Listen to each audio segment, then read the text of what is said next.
Administrata e presidentit amerikan Donald Trump po e nxit Serbinë dhe vendet e tjera të Ballkanit të pranojnë emigrantë të deportuar nga Shtetet e Bashkuara, raportoi Bloomberg News të njëjtën.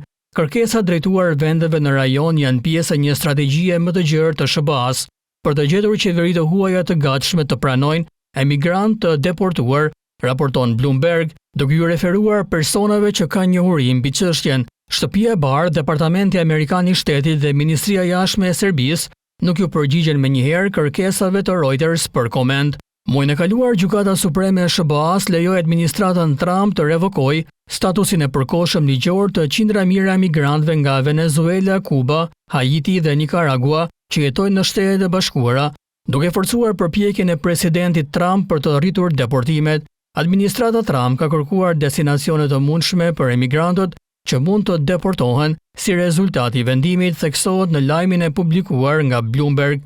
Marrëveshjet për të pranuar emigrantë të deportuar nuk janë të paprecedenta në Ballkan, thekson Bloomberg.